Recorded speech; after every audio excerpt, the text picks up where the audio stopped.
Good evening. Today we have Bree Shalito. She is a passionate Colorado Springs native, committed to improving her city. She has worked at Ent Credit Union for over 13 years, and as the senior manager of community impact, she engages Coloradoans through community engagement, volunteering, and financial education. She loves to build partnerships with people and organizations to build a more vibrant and equitable Colorado Springs. Thank you for being here, Bree. Thank you so much. Hello, everyone. Thank you so much for allowing us to come and join you tonight. Again, my name is Bree Shalito, work for Ent Credit Union by day. But tonight, I'm here actually representing the Pikes Peak chapter of credit unions. Credit unions are built on the philosophy of people helping people. And how we do that is we actually serve as financial cooperatives across the world and cooperate with each other and other credit unions. Tonight is a fantastic representation of that because as a chapter with credit union chapters, we all work together with other credit unions in our area to build several things. We build consensus through, of course, meeting with groups like yours. We work on financial education efforts, volunteering efforts, and truly just give back to our community. So since credit unions are built on that philosophy of people helping people, we cooperate together. So even if you have your funds with a credit union, wherever that credit union is, it's likely that you can go into another credit union to access your funds. So if you already bank with a credit union today, that's phenomenal. Any credit union is fantastic since we all work together. You can usually go to the website and put in whatever zip code that you'll be in across the country and be able to access your funds since we all work together. In working together too, we certainly make sure that we're serving our membership, which are our owners, the best way that we can. So credit unions, a little bit of what makes us different is that credit unions actually have members who are our owners instead of shareholders. So when a credit union as a not-for-profit organization makes money, we give that money back to you, our members. So thank you again so much for having us. We're excited to be here to talk about this financial education effort, especially about this topic of avoiding scams and identity theft, since that's something that affects everyone. I'm so excited tonight to be joined by two fabulous credit union humans. We have Claire Exum from Climb Credit Union. Thank you so much for being here, Claire, and I'll turn it over to them in just a moment. And Angelica from Blue Credit Union. So I'm so excited to pass it over to them. But first, I want to introduce the tool that we'll be using to interact. So there's a couple interactions that'll happen during the presentation. And then at the end, we'll have a fun trivia session to talk about the information that we learned today. And the winners actually have the possibility of winning some Amazon gift cards. For our first place winner, we'll have $25 and then $15 and $10. So we'll have three winners here tonight. So I definitely would encourage you to join this. You can join it on the device that you're on or on your cell phone, whichever is better for you. You can scan that QR code or go to menti.com, MENTI.com, and enter that 8-digit code. Anytime that we interact, that'll be on top of the screen as well. So it'll be available there for you. But before we move on, just make sure you copy that information down. If you can hit the thumbs up, that's great. It lets me know how many folks are in the tool. Should just take you to a screen that says you're all set until we start actually interacting and move to the other slide. But I am going to pass it over to Claire first. If you'd like to introduce yourself and share anything, Claire. And thank you so much again. Good evening, everybody. I almost said good morning. My brain is still set on morning time, but good evening, everybody. My name is Claire Exum. I work with Climb Credit Union. I'm the financial literacy trainer there. I've been there about 10 months, working with the credit union and the community with financial literacy training on all sorts of topics like credit, budgeting, things like that. So I'm happy to be here this afternoon with you all to talk about fraud and identity theft. And I'll shoot it over to Miss Angelica so that she can tell you a little bit about herself. Good evening, everybody. This is a wonderful opportunity for me. I am the Director of Fraud for Blue Federal Credit Union. I have actually just celebrated 26 years. And I have done basically everything from tailoring to branch manager to compliance, lending, and throughout the years, have gotten a lot of experience in fraud. And I'm really excited about sharing the information with you tonight and basically trying to give you some education on how you can avoid becoming a victim.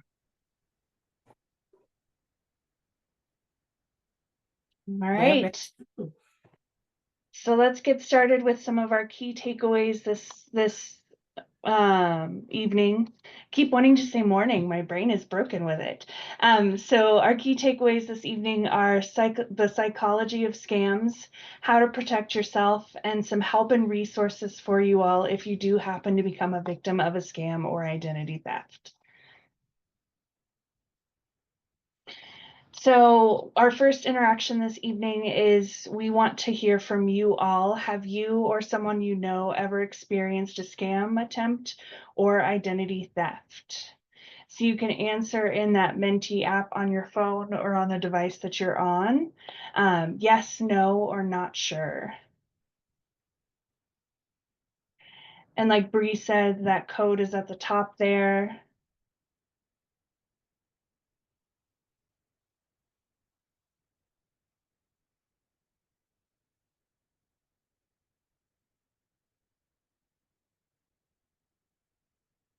I'll give you just a few more moments to answer.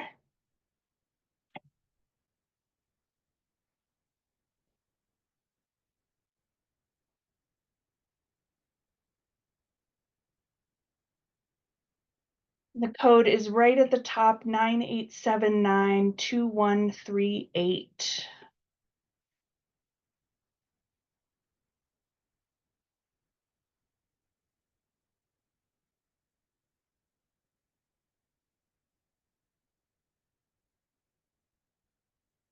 And Bree just put that in the chat for you all as well.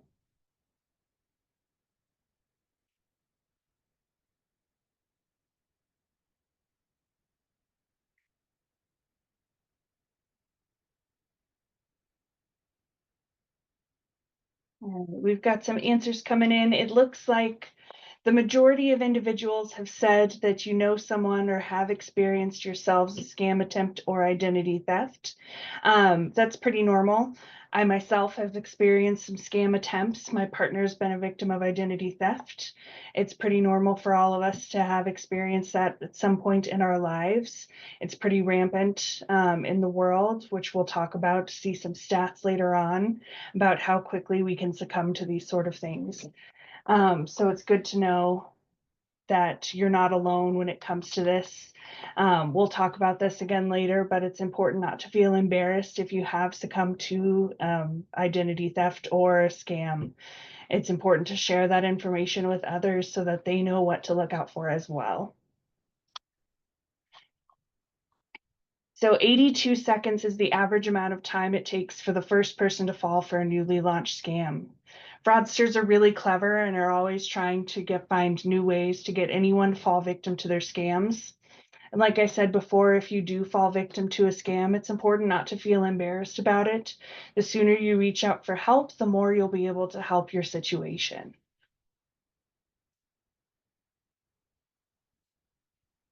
So why do we respond to scams? Well, scammers like to make us feel stressed. They like to make us feel a sense of urgency, a sense of designed importance. Many scams are centered around making people feel like they must act now or else.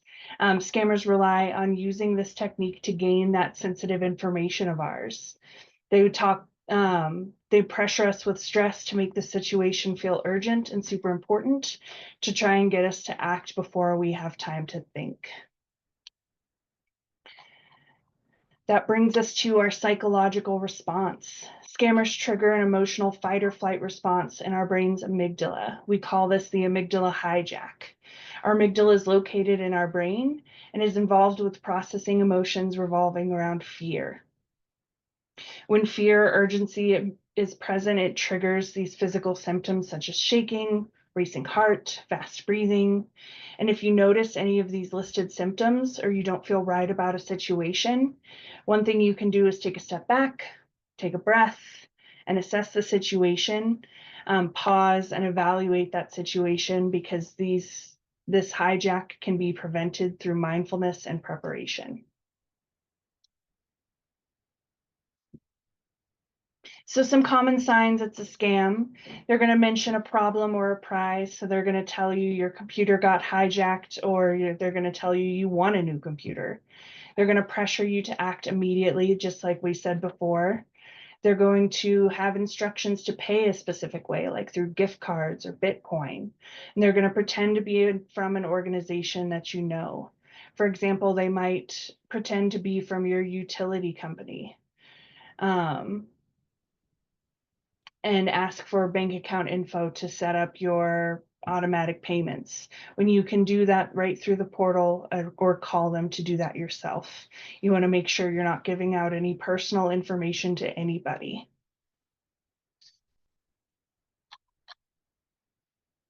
And I'm going to pass this right on over to Angelica so she can tell you the top 5 scams. Thank you, Claire. Yeah, the top 5 scams. One that's very active at the moment is actually the imposter scam. Most reported scam, the scammer will contact you pretending to be someone else, usually with authority. They will convince you to share info like card numbers, bank account numbers.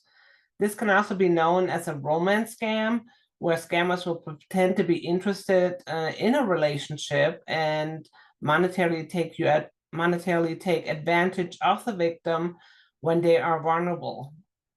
Another scam is the online shopping scam, right? This is constantly increasing the number on fake online stores open happens through targeted ads that you see a lot through like your social media sites. Sometimes they even mail you information on that. Prizes, you get a call or email saying you won something, right? And who wouldn't like really want to win something? They then ask you to pay money or provide your account information, account number for the prize, because a lot of times they want you to pay a shipping fee or taxes or something like that. There's always something that you have to return to them. Investment lure is, of course, you learn with the promise of teaching you how to make a lot of money quickly and easily. The typical start with a free seminar, but then add large fees for the investment tricks. And they do that a lot through like cryptocurrencies and items like that. Business job opportunities. Yeah, there's a lot of advertised fake jobs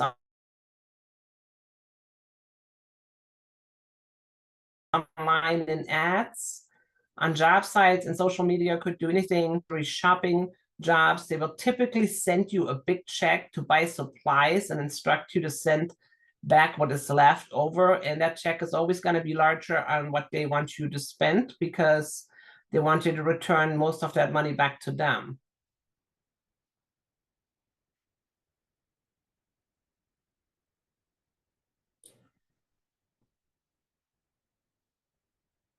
Spoofing and phishing. Spoofing is when a fraudster will disguise an email address, phone number, or website to make it look like you are interacting with a legitimate company. Spoofing and phishing are emails, online tools, and calls that a scammer and fraudster utilize to get your information. Spoofing is disguised email or phone number or website that make it look like you are interacting with a legitimate company. For instance, someone might call you and your caller ID will basically show Blue Federal Credit Union and then ask you to give them information. On the websites,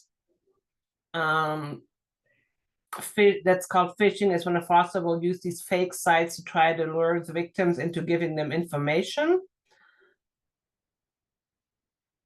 You always want to check the web address, the email from address, and see if there are any misspellings or incorrect info. However, if you hover over the links, see what it's linking to. Do not click the link. You can hover over it, it'll tell you what it is, but don't ever click it. Phishing is when they use fake sites to try to lure victims into giving information also. Again, would be a link that directs you to a scammer's login page that looks very similar to the company you wanted to go log into. So it can look like a real company, but it really isn't. It's a fake site.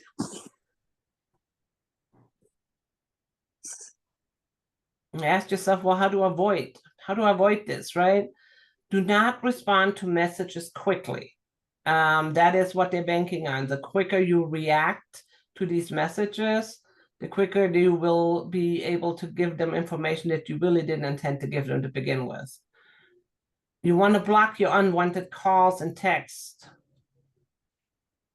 from the company directly. And if you ever have a question when a company is calling you, I would recommend that you hang up and call them back directly, okay? Scams adapt and change over time. While scams still happen via mail, phone, in person, more often they are taking place online. Urgent emails can prompt that take to think you through what is going on. You don't have to respond immediately or at all. A lot of times I get these text messages and I don't even respond to them. I just put them in my junk folder and block the numbers. Be mindful of links that you send from someone you don't know. If somebody sends you something that you don't know, rather than click the link, you want to hover over that website again, and you want to go directly to that business or that organization's website by yourself. Don't use the link. When you click that link, they can get access to your computer files, and it can download viruses to your computer, including the ones that track your keystrokes, so the hacker can track what you are typing and get your passwords and other sensitive information. If a link is sent, you can also hover over your mouse again over the link without clicking, okay? You don't want to click on it. To go to that website, that link is really taking you, is gonna be fraudulent if you click on it, okay? So you wanna be very careful. A lot of times they send that through your emails, and it redirects you to their site, and before you know it, you downloaded something onto your computer.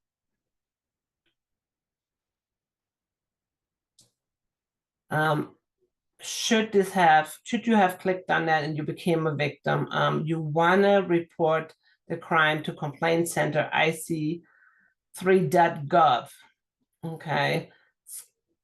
These scams happens all the time. Don't be embarrassed. I talk to victims all the time, and they didn't want to say anything because they are embarrassed, because they have seen it on the news and so on and so forth, but there's nothing to be embarrassed about. It can happen to the best of us, okay?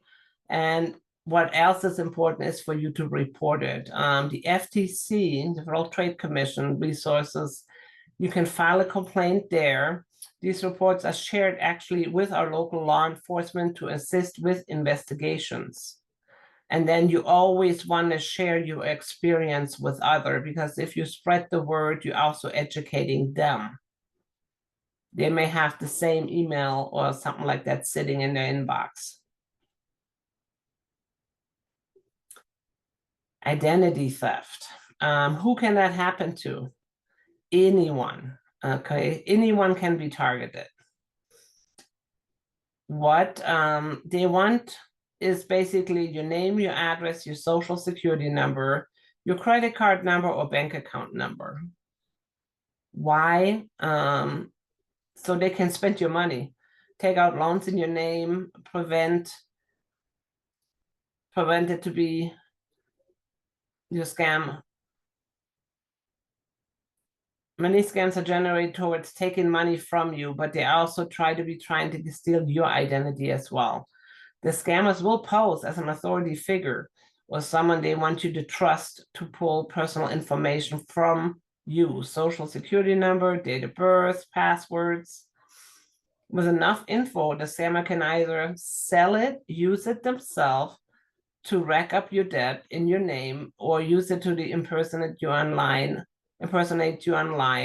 to your family, friends, to scam more money from them. Okay, your bank and credit union will never reach out asking you for sensitive information. That's like information that we already would have, like your name, your social security number, your date of birth. We already have all that information on file. So a legitimate credit union or bank wouldn't be asking you those. They might send you tokens for verification, passwords, items like that. But in general, they have all of your personal information.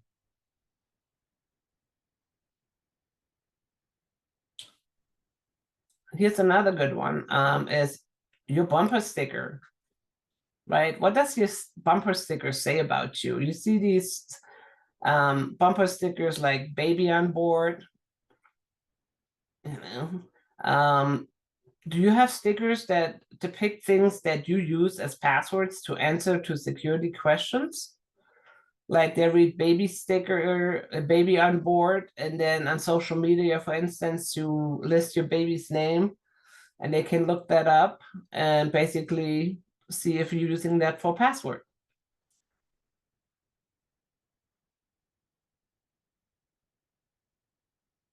So those are not good secure passwords. You always want to use very secure passwords. I always recommend sentences, upper lowercase numbers, use the MFA whenever possible, where you basically do use your face or your finger. It's way more secure than using like your baby's name on your bank account.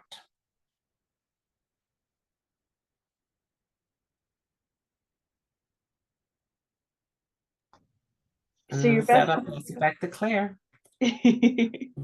your best defense is to secure your information. So there are many ways in which you can ensure that your information is staying safe. Firstly, we're going to talk about physical security and safety. So shred items with your full name, address, or any sensitive information before throwing them out. You want to be mindful of what you're throwing away. There are still people out there that are going to rifle through your trash to find that sensitive information. It's not enough just to tear it up in half. You want to make sure you're actually shredding it with an inexpensive shredder or taking it to a local community shred day at your financial institution to get those items shredded. You also want to consider a mailbox lock or sign up for e-statements and keep track of deliveries. So switching to online statements means less in the trash. You also want to be wary of what's coming in your mail and if those documents contain any sensitive information.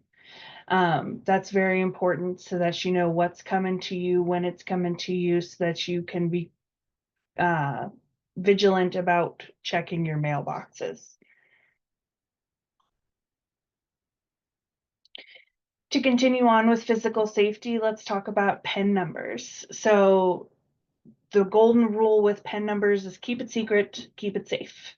You want to make sure to block that PIN pad when you're typing it in anywhere, and you want to choose a strong PIN number. You want to avoid birthdays, addresses, and your phone password. You also want to avoid simple things like 1234, the last four of your social, anything that could be easily guessed. And then you want to look out for skimming devices. When you're at gas stations and ATMs especially, those devices have been placed over the actual card reader. So the card reader itself is going to be bulkier and might wiggle around if you touch it. So be careful when you're especially at ATMs and gas stations. And then when it comes to your phone, you want to make sure to use a lock screen password or facial identification, thumbprint reader, whatever's going to be best. Log out of apps and check app permissions. Be aware of your surroundings when you're on the phone. You want to know who's looking at your phone, what you've got going on it, and set up Find My Phone apps that allow for device clearing. The other thing you want to make sure to do is not to delay in system upgrades that come through. Ignoring those can put your device at risk.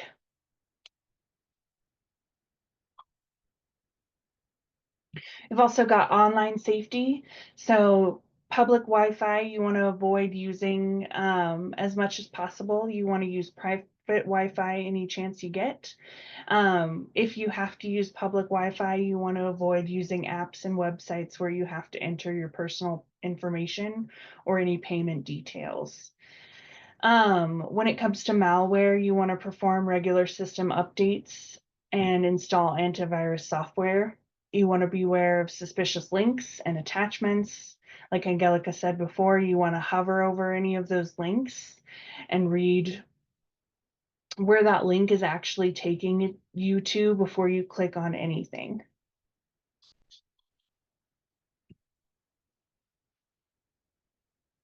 And then continuing with online safety, we want to make sure, if possible, we're using a password manager. So this is a program that's going to create and manage passwords on our behalf. We want to use a two-factor authenticator. So this is going to be a system that requires two separate distinct forms of identification to access something. So you're going to enter in your password, and then it's going to give you a text message. It's going to call you, one or the other, so that you actually have to be that second identification and not just entering in your password as well. And then you can also utilize VPN when you're on public networks. So this is a secure network that is created using encryption over that public network.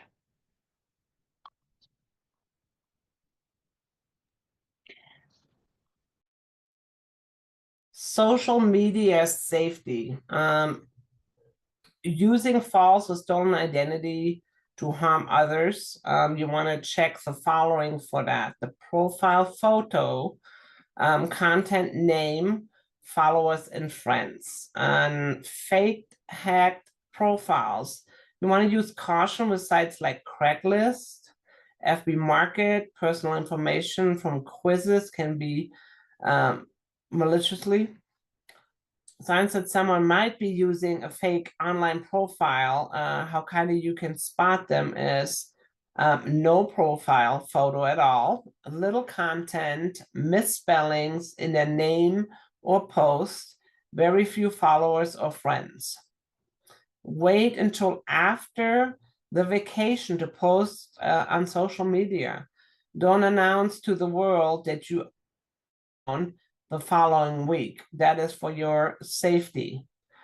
Online quizzes, games can download viruses onto your computer or phone. So be mindful, again, on what links you're clicking on. That includes games. And you want to use caution when communicating through online forums. Email and social media safety. There's always false claims. It can contain viruses. Go to the website directly, not through the app. You're always better off going to the website directly. Hover over the link before clicking. Never click from someone you don't know, and a link from someone that you don't know. As we reference back to the earlier slides, I cannot stress the importance on not clicking on those links. Again, don't forget to hover over it and see where that link is actually taking you before you click on it. Look for the HTTPS at the beginning of the website. The S actually stands for secure. It seems too good to be true. It probably is. Ask yourself if the claim feels real. If so, then go to the website directly and not through the ad itself.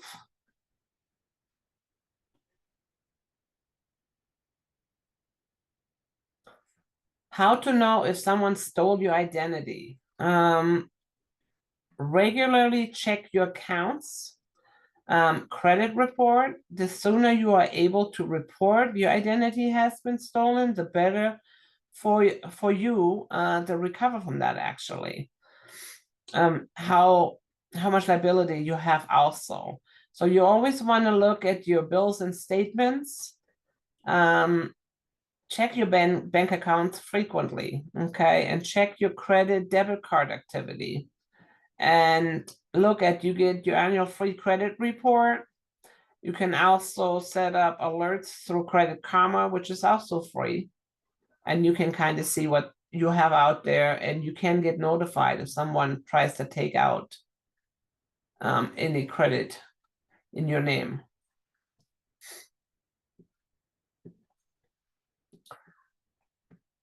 Now, no matter how safe you are, things do happen sometimes. So you need to know what you should do if you do become a victim. Okay. You want to report that to www.identitytheft.gov. You want to freeze your credit with all 3 credit reporting bureaus. The 3 major ones are Equifax, Experian, and TransUnion.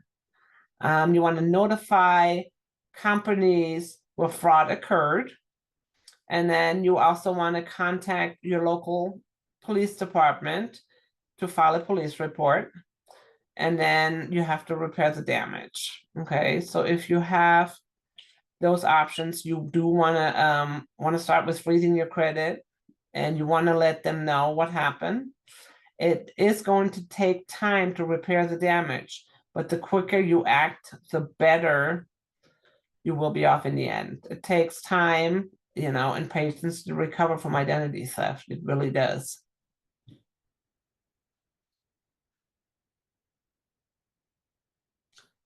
Here is your stay safe checklist. Okay, you want to be careful on what you're sharing. Best defense against scammers: don't share personal information, of course, with anyone. That includes bank accounts, address, phone numbers, your social security number, your passwords, your debit card and PIN number, and online banking credentials.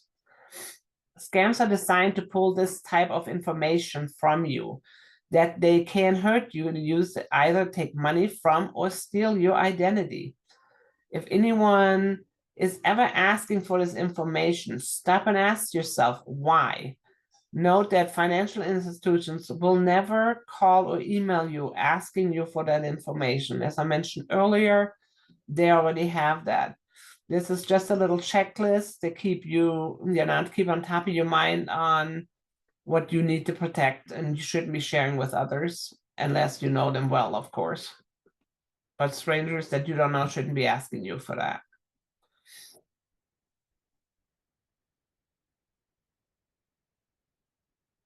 Now we go into the trivia.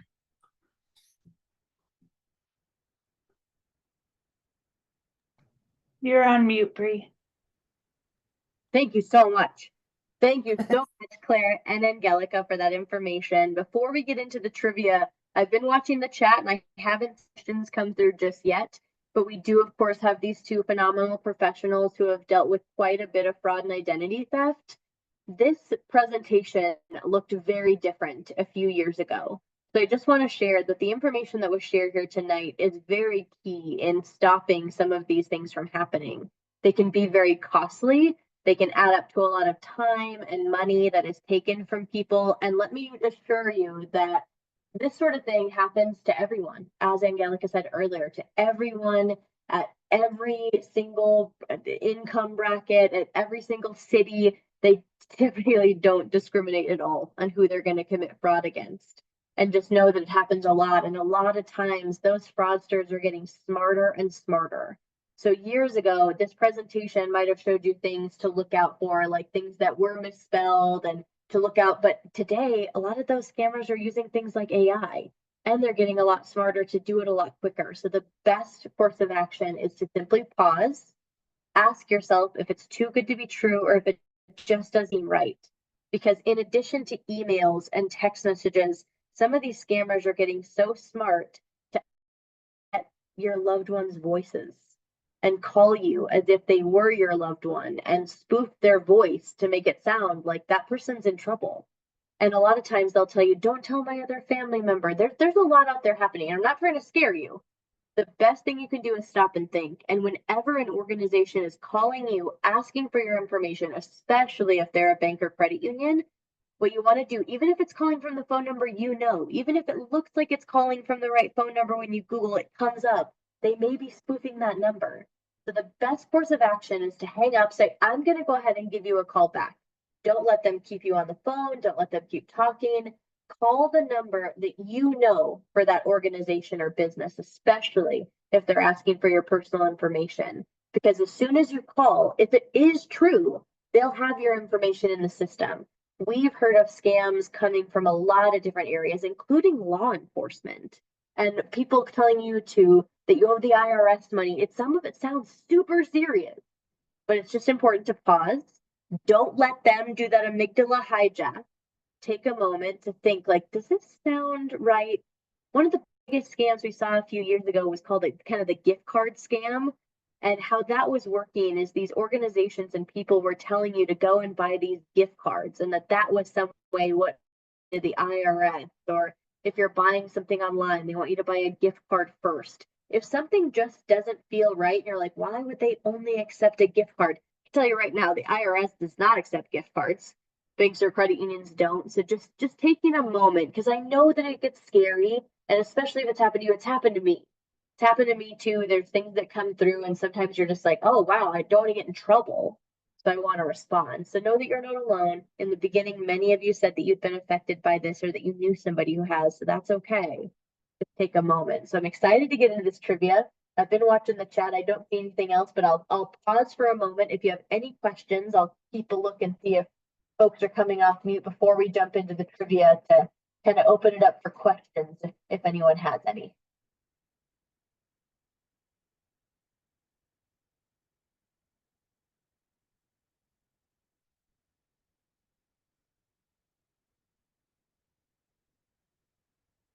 I'm watching the mute buttons and I don't see anyone coming off mute. I'm checking the chat, just making sure we don't have any questions. Otherwise, I'm going to take it as we're ready to jump into trivia. If you're not connected to Menti, I would highly recommend you get connected so that you have a chance to win some of these gift cards from us here tonight. The only personal information I'm going to ask you to send directly in order to get your gift card is your email. I assure you, all I will do with that email is send you your gift card and nothing else. So especially while we're going through this, just know that I'll need it to send you information and send you money, but I'm not going to use it for anything else. So it looks like everybody's ready to jump into the trivia. How this will work is that we'll ask you. Yes. One participant has asked if there's a possibility to get a copy of the slides because of the information there, and so. Absolutely, we'd be happy to send that over. And then would you prefer we send that to you and you get it out to folks, or? Or you can send it to Deborah. Okay, sure. Happy to send Thank it you to. so much. Or the email. Yeah, you could send it in the email that you've been emailing for the last couple of days. That sounds great. We can absolutely send that over. Thank you. Sure. Looks like we've got 8 people ready for the trivia. I just want to make sure that plenty of folks can participate. You can use the device that you're on or your phone, whichever's better. Go to menti.com, put in that code. It'll ask you for a name, automatically assign an icon, but just want to wait. Looks like we had somebody drop off. I want to make sure that everybody has a chance to win. We have Amazon gift cards for $25, $15 on the line. All right.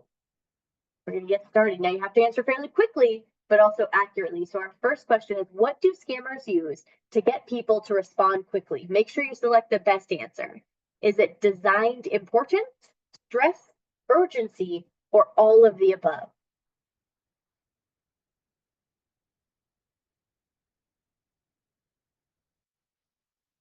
All right. All of the above is correct. Those scammers are trying to get you to act on something. They're using stress, urgency. They're making it sound very important in order to get you to act. So all of the above is the correct answer. Jumping into question 2 here. Looks like we've got some folks ready. It's counting you on accuracy and whoever answers quickest. So is it true or false? It's safe to click on a link from someone you don't know.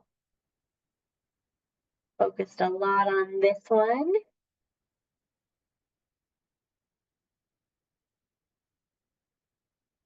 Everyone's voted. Awesome. You guys were quick on that.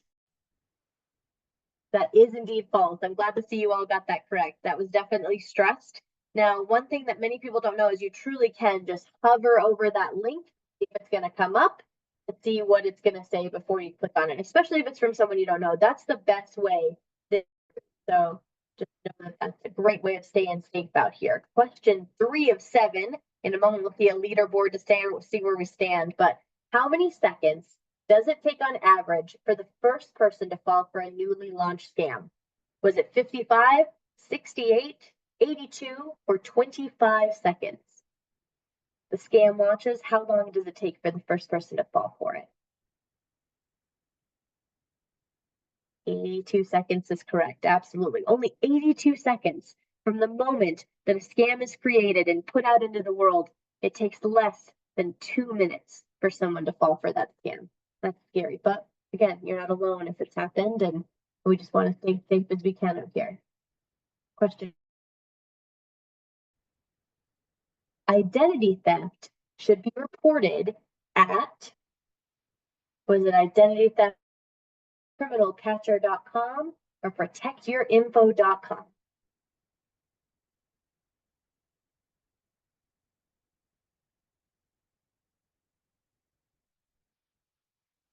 Great job. It was identitytheft.gov.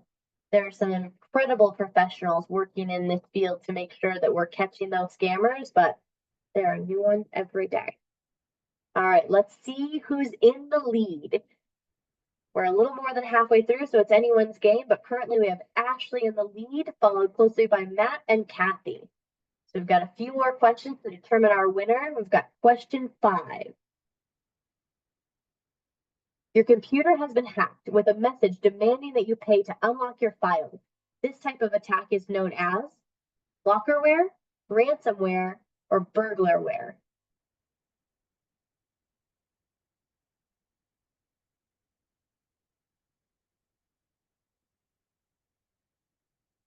Ransomware. That's exactly right. So what they're doing is they're holding your information ransom.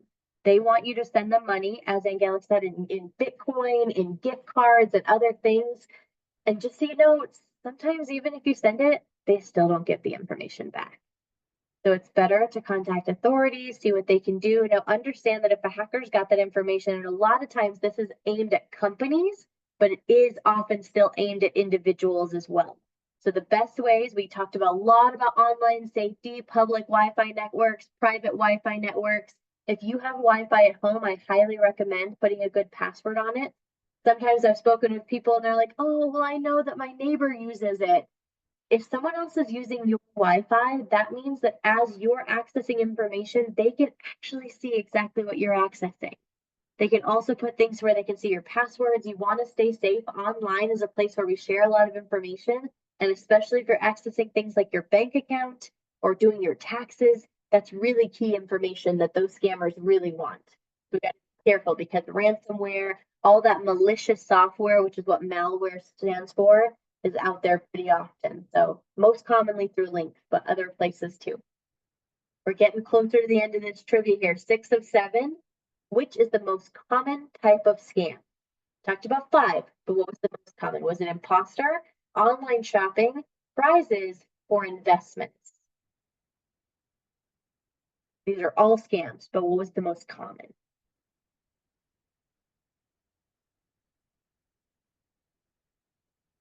Imposter. Absolutely. So that's somebody else claiming to be someone else. It happens all the time. People claim to be banks, credit unions, doctors, law enforcement. This happens online, on the phone, via text, sometimes even in person. So just know that those sort of things happen and it's something to look out for. We want to make sure that we're speaking to the right people. The best way to do that, called you, tell them you're going to call them back at a phone number that you know. Question 7 of 7, final question.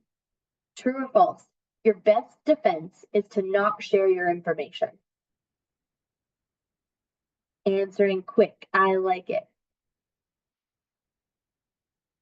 Got a few more to come through.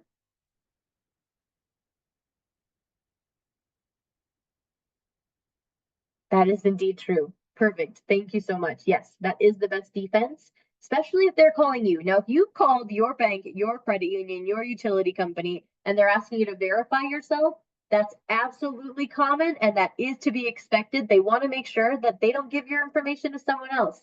So if you're the one that initiated the call, you don't have to be as worried. But if somebody has reached out to you claiming to be another company, that's when you want to show concern.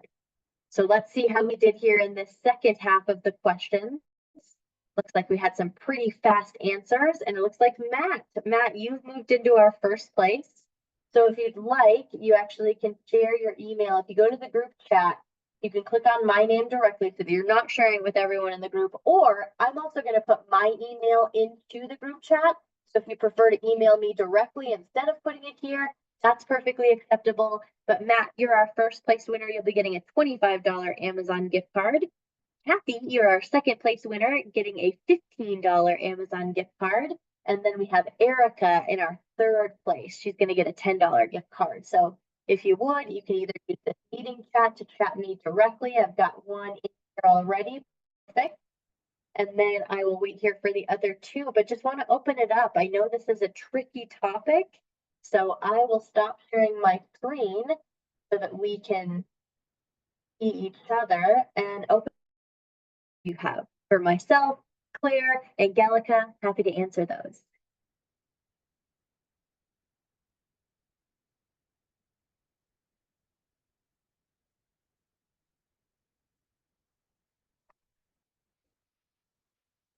You know, it was a snowy day. It's okay if we don't have any questions.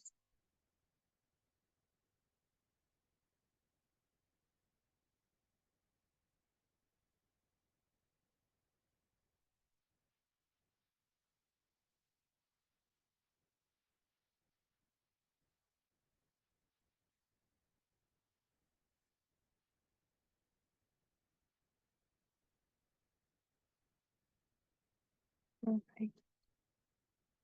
Taking down these emails here real quick.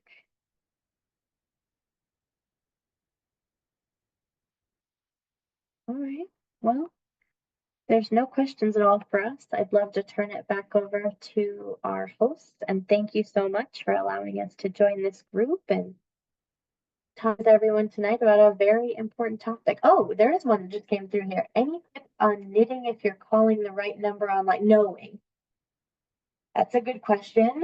The best way to go about that, and I'll certainly let Claire and Angelica expand as well if they'd like, but I would recommend when you're going to look at that, I would just make sure you're on the correct site for that organization or company. So certainly if somebody's called you and you're like, let me call you back, and let's say you want to look up Klein Credit Union where Claire's from, you're like, Klein is calling me, they're asking for information. If you go to their website, it's likely that you'll find the right phone number there for them on their contact us page. Even if you Google it, especially if somebody is calling you, the likelihood that they could have gotten something online in that time frame is important. But just making sure that you're pulling up their actual website would be the best. Claire, Angelica, anything to add? Yes, that is actually the best way to do it, is to go on this site, make sure you're on the secure site, or go through your app. The contact info is also in your apps. For those of you that do use the apps, which most of us I'm sure do, the contact info is in there as well.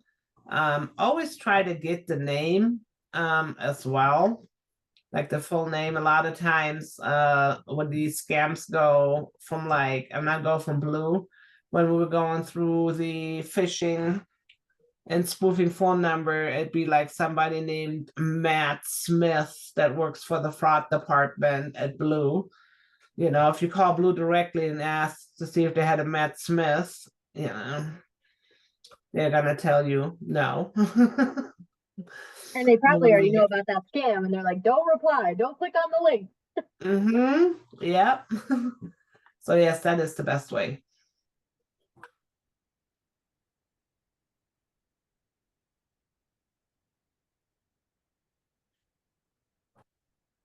You recommend locking our minor children's credit scores. Angelica, what do you think about that one? Locking minor children's credit scores. I would make sure that nobody gets the information. It's not just scammers, it's also, you know, companies are breached for information, and a lot of times when you have your, you know, child's information with your doctor's office, for instance, and they happen to have an incident, it's not going to hurt it. So I would, these days, unfortunately. Well, and it's so much easier. It used to be actually freezing your credit with the credit bureaus used to be a lot more difficult. You used to have to Mhm. call them and send in letters. Now, much of it is online. If you're intending on using your credit, a lot of times Mhm. you just ask whoever you're going to be running your credit through. If you're applying for something new, like a cell phone or a loan, you just ask them who they're using to pull that. They usually know. Mhm. If not, you can look it up online pretty quickly or look at any of their any kind of printouts, any of the information they'll give you for it, and it'll say which one, whether it's TransUnion, Equifax, they'll let you know right then, or Experian, and you can pull it up right online, unfreeze it as you're sitting there. Takes sometimes 2 to 3 minutes to get it unfrozen, but it makes it so that anyone trying to use it and trying to actually run your credit for any reason, they're going to get blocked. So if you're the one doing that, it makes it a lot easier. I've had my credit frozen for several years.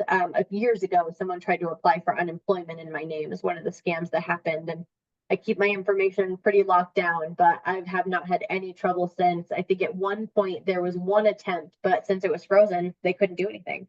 Mhm. Yeah, and that's really a good way to go. You can freeze it, you can have them assign a pin to it. And actually, either one of those numbers where you call Equifax, Experience, or TransUnion, and your FTC.gov, they have a recovery booklet listed on their site if you are a victim of identity theft also. And you actually only need to call one of those, and it actually communicates to the other two credit bureaus also.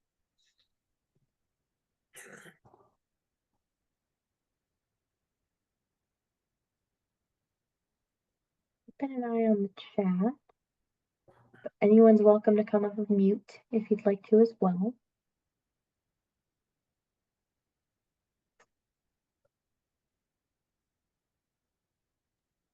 For the students attending the session, do you have any advice for them, for young adults who are building credit or just getting into this new area of adulting?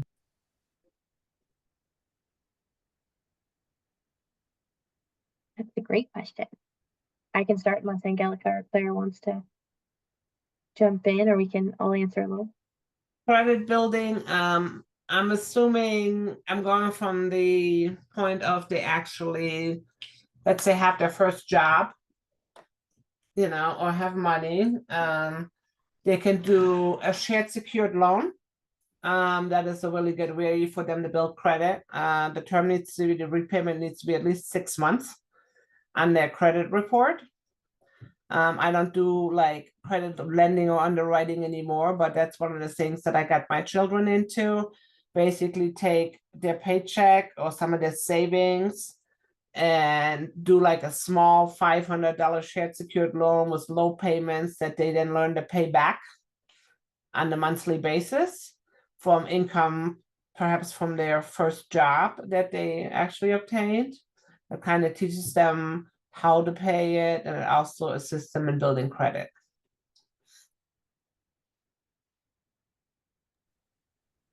Yeah, the shared secured loan, just to explain that a little bit more, is that takes your savings share. So you have a share account, your savings account, and you can borrow money off of that. So you're almost borrowing money from yourself. That is, I agree, a phenomenal way.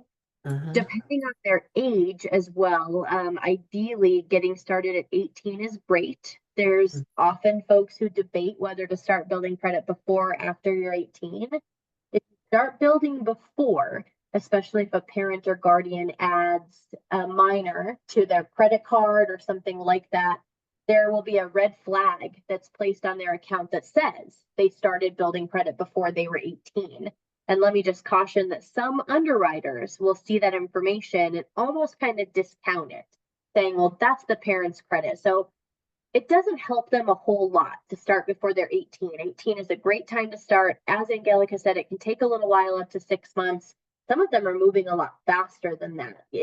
6 months was kind of the time when we were like mailing things in and the credit bureaus were regional. And now some of it, I mean, you can see information as early as 1 to 2 months, just depending on where they're reporting. So it's great to get started. I am a fan of credit cards if used responsibly. I'll tell you why. A credit card can be completely free if you use it responsibly and pay it off every single month. You'll never pay a penny in interest. So opening a credit card, a low limit, using it for just one small item, a pack of gum, tank of gas, and just paying it off, or even better, sometimes if you don't trust yourself carrying it, because I understand that can be scary, just paying something like your Netflix or something that's going to be reoccurring, and you can set up a reoccurring payment to make sure it's getting paid on time or early. It's going to reflect your credit score very, very well and get your credit building very quickly. Claire, do you have anything else to add on that one? That's a great question. I saw Aisha said in the chat about secured credit cards. Secured credit cards work very similarly to the secured loans. It's basically backed by your own funds, and you're able to utilize that line of credit backed off of your own funds. So you put away $300, and that's your line of credit, is that $300 backed off of your own funds. The difference is if you don't pay your line off every month, you're paying interest on your own money. So paying that line off every month, like Bree said, is the best way to utilize those credit cards. But a secured line of credit or a secured credit card is a great way to get into a credit card if you're not able to get into a credit card otherwise. Is there a good amount of money to start with for secured credit cards? Like you see some that say like 1,000, you see some that say like 150. I would go ahead, recommend about Melissa. 300. I would recommend about 300 for somebody first time use, And I mean, I'm sure you can always increase that if you wanted to do so, but in order to help them build credit, 300 to 500 on the first one, right? Payment That's what I was going to say as well. Go ahead, Bree. Payment history is a big part of it. That's going to be the biggest makeup of what makes your credit score, is how you're paying your bills on time and early. But the second biggest part of what makes up a credit score is called utilization or capacity. So when you're asking about the amount, I agree 300 is a great amount, because reminder, as a secured credit card, you're putting your money on it. So you really have to have that $300 to get it started, and then you're kind of borrowing from yourself. But you want to stay always on a credit card, ideally under 30% of how much you're utilizing of that card. So 30% or less. So it's easy on $300. That means always under $100. You don't want to charge it up to 300. The moment that you max out a credit card, that's an immediate event that will report on your credit that you've maxed it out. If you're using 50% or more of your limit, you're actually hurting your credit score more than you're helping it, even if you're paying it off. The less you utilize, the better. So if you open a card, it's a secured credit card with $300. That's really where, if you can do that tank of gas or pack of gum, you don't want to be using it for a lot of purchases. That comes later as you've built credit. You can get some really great cards out there. Credit cards are very unique and personal. Everyone in this room is going to have a different desire for their credit cards. If you're a big traveler, they've got some incredible travel credit cards with tremendous perks, like really cool lounge areas that only you can access, that offer free food, free drinks. Now, better perks on a credit card sometimes come with more fees, and it also comes with a larger interest rate. So if you're charging things on that card and you're not paying it off every month, it's going to be really expensive. But if you're paying it off every month and building up your credit, you can usually qualify for some phenomenal credit cards that you can use kind of for everyday use and pay it off. I personally often don't use a debit card for anything other than using it in ATM or just when they won't accept my card. I put most things on a credit card, and I pay my credit card off at least every week. I stay on top of it so that my utilization stays low, but then I'm making money for the money that I'm spending. And so I get reward money back for using that credit card, which is not a bad thing. They're okay with it because they're still making money every time you swipe it. But you just want to use it responsibly. Just want to share really quick as a stat that in Colorado alone, the average credit card debt that people carry every single month is right around $7,000. So what you don't want to do is get yourself in trouble, especially starting out, and really rack up a lot of credit card debt, because credit card debt is one of the most expensive debts that's out there. Some of those rewards cards that I was talking about, some of those interest rates are in the 30%. They're really expensive credit, which is why it's so, you really want to use that responsibly because so many places are checking your credit. Not just banks, not just credit unions, it can be employers, especially if you're in the military and you're looking to increase your military security clearance. They want to make sure that your credit score is good, but it's also cell phone companies. If you want to get a cell phone in your own name, if you don't have good credit, they're going to want a down payment. And usually that down payment is something like $500 that they want to hold on to for a year. So good credit affects things like your insurance, whether or not you can get utilities turned on.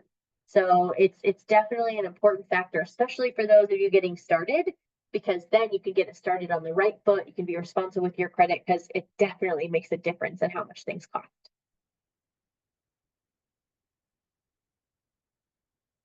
There was another question that came through about balance transfers. So I mentioned that $7,000 is the average credit card debt for Coloradans. And I want to just say, because that may be for many reasons. Emergencies happen, life is expensive. So sometimes people have turned to credit cards to kind of help them continue to live life, and that's okay. Making a plan to pay it off is definitely key, and balance transfers can be a part of that. Because let's say that you've used a credit card, things have happened, you've gotten that balance up there more than you're comfortable with and can pay off. If you open another card, often it'll have a promotional period where you can transfer that balance over. And a lot of times they'll give you a 0% for a certain number of months, usually 6 months to a year, if you're going to do a balance transfer. The most important thing is to have a plan for paying it off, because we don't just want to keep pushing that debt down the road. It's going to grow, it's going to get more expensive. So it's a good use to transfer a balance over so you can plan to get it paid off.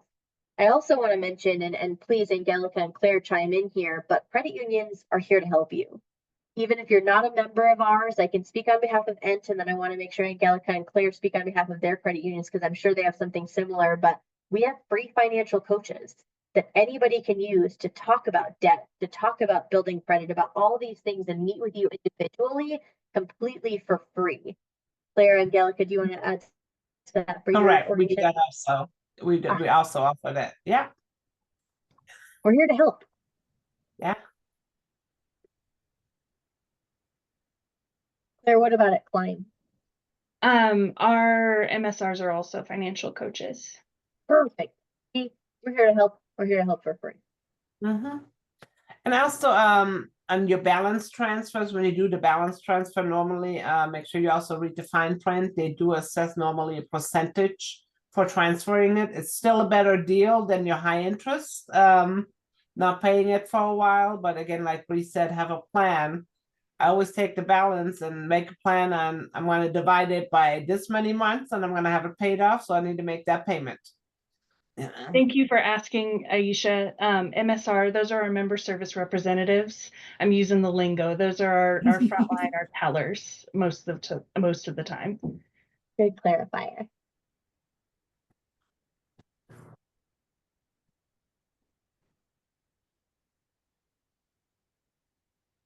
Any other questions for us tonight? Working hard to get those gift cards out to our winners. They'll be coming to your inbox here soon. Is there any other lingo that we should be aware of, or terms that we need to familiarize ourselves with to, have the best financial wisdom possible?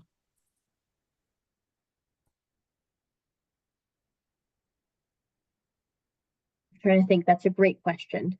Internally, there's tons. What's going to be facing you will be, I mean, it all just depends on what you're looking at. We use APR is one that you're going to see. So I was talking earlier about interest rates on credit cards. APR is a term that's used often. I'll put it in the chat. Go ahead and put that over here. And what that means is annual percentage rate. So there's tons of calculators that are out there, but you really want to pay attention to what the annual percentage rate is on your savings account, but also on your credit. Because on your savings account, a lot of times, just depending on whether you're with a bank or a credit union, you actually earn money for saving money. So if you have money in your account, You can earn money on that based on the APR. There's also APY, which is annual percentage rate, or I'm sorry, annual percentage yield. So they mean a little bit different things, but in the end, that's just how much money you either are making or paying on your accounts and your credit.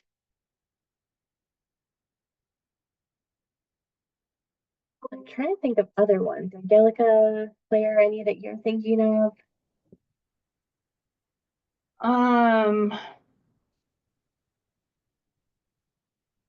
Those are some of the big ones that I can think of at the moment, but we've got a couple of other questions that came through in the chat. Perfect. Is it secure to use your phone app as your debit card? So I use my phone app as my debit card because I feel like it is secure because of the way that it runs the numbers basically every time you're utilizing that app. It's more secure than swiping because it's not running through the actual swipe machine. It's hard for my brain to explain it right now, and Bree might be able to explain it for me a little bit better. But because of the way that it's processing those card numbers, it is more secure. Yeah, that's perfect, Claire. It is more secure, and the reason why, even with a debit card, highly recommend tapping it if you can, if it has a chip and you can tap it on the machine, because earlier we were talking about a device called a skimmer. And what that is it's a device that they actually put on top of the existing device. It's most common at gas stations and ATMs because a lot of times those are machines that are left to themselves. So scammers can quickly insert what's called a skimmer. And when you insert your card through it, it collects the number. But if you're using different apps and they're also making different cards like this too, that chip technology, where it's actually scrambling the card number. So if you're using your phone and kind of that tap to pay, it's scrambling the number. So even if someone has a device nearby that can get that information, that's not your card number. It's random 16 numbers made up of what you put in the machine because it's getting smarter and we're trying to avoid scammers. So if you can tap, that's always better. That way, if there's a skimmer on that device, it's not going to affect you because you've tapped. They now are starting to have that at ATMs too. So you can tap instead of inserting your card. I've seen it at most gas pumps. So whenever you can, tap to pay is a more secure way and using your phone as well. And then also for 0% cards for several months, do you still have to make a minimum payment every month to for that to stay 0%? Yes, you still have to make your minimum payment every month if you've charged on that card, not only for it to stay 0%, but for you to keep your credit score happy and for you to keep them from charging you late fees and anything like that. So make sure you're making that minimum payment or paying it off every month to keep that interest rate. And some of them will put in the fine details. If you don't make your minimum payment, they'll jump it back up to a regular interest rate.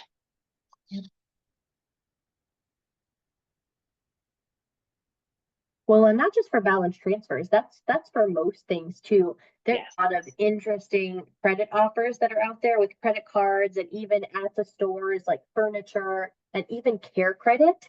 Care Credit is an option that's usually at a medical office. So it can be through a doctor, through a dentist, even for pets, you can use Care Credit. But what gets scary with some of those is what they'll say is that you have 0% or a low rate for 6 months, let's say. But what the fine print sometimes says, and this is almost always true for Care Credit, let's say that your bill was $1,000 and they tell you that you can have it for 6 months interest free. If your payment every month is $100, by the time you get to 6 months, you've only paid off $600. If you still have a balance at the end of that 6 months, in your case, it'd be $400 if you paid off 600 of the 1,000, they'll actually charge you interest on the entire amount. So reading the fine print is huge and asking the questions because what you heard is 0% for 6 months. But if there's still a balance after 6 months of any kind, even if the minimum payment has been less, they might charge you interest on the whole thing. So just making sure that just like the scams, with everything, if there's ever somebody rushing you from a bank or a credit union or organization, just say, well, let me have the flyer or whatever. I'll take a look at it when I have some time. Never feel rushed with financial decisions, especially when it comes to decision quickly, because it's important. So just taking a moment to read the pamphlet, read the fine print to make sure that you understand it and ask the questions. Again, we all have financial coaches. If there's something that you need us to take a look at with you, we're happy to do that. If somebody has sent you an email or called you, give us a call first. We're happy to talk through it with you just to make sure that you're keeping yourself safe and your funds safe. But there, not everything is super clear out there. It's not all easy to understand. So we're happy to help, but making sure that you understand sometimes before you're signing up for stuff is key.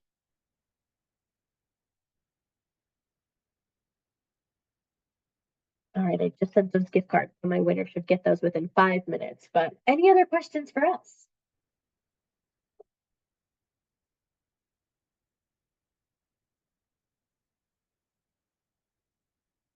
Seeing any in the chat? So on behalf of the Pikes Peak chapter of Credit Unions, I want to thank again Claire and Angelica for sharing their time with us tonight to talk about this. And I want to thank all of you for being here in this organization, for letting us come and speak to you. It's very important for us as credit unions to help you improve your financial life and to get out and share this information, because not everybody understands this information or knows this information, which is why scams are out there all the time. But truly, thank you for your time tonight and joining us, and glad it was virtual on this snowy, cold evening, but thank you for spending your time and for being here with us tonight. Thank you, Thank you Bree. so much. Oh, please go ahead.